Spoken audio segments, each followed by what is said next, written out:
Dakika 90 tumepata ushindi wa goli 2-1.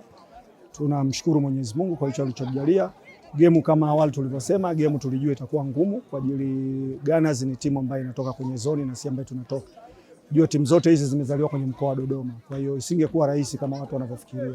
Kwa hiyo all in all mimi nasema nawapongeza vijana wangu kwa kazi waliofanya. Tumepata pointi 3, tunasonga mbele kwenye mashindano ya CRB Federation.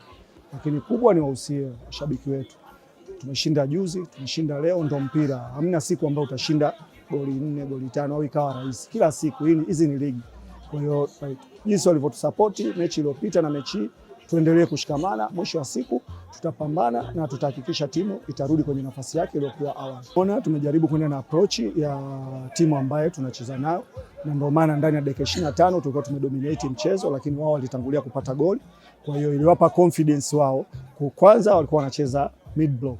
Kwa hiyo huwa mara nyingi unapokutana na timu kama hizi zinazofanya mid block ni ngumu sana kuzifungua. Lakini naamini kipindi cha pili umeona tumejaribu kumuingiza Issa Bushiri, tumemuingiza Henry David na umeona tulipotanua tumepata goli. Alhamdulillah, tunashukuru tumeshinda kwa siku ya leo. Mechi inayokuja ligi kuu na Mashujaa, mipango iko vipi mwalimu? Kiukweli ni mechi ya upinzani na ni mechi ngumu kama ilivyotoka leo, kwa maana Kalba watu tunaenda kucheza nao pamoja na tuko nao Premier, ni timu ya jeshi kama hii. Kwa hiyo haitakuwa rahisi. Naamini tunahitaji sana kubadilika kutoka kwenye mechi ya leo kwenda kwenye mechi inayokuja mbele yetu. Na mimi naamini tukirudi kwenye uwanja wetu mazoezi tutaenda kufanikiwa huko Kigoma. Inshallah biiznillah.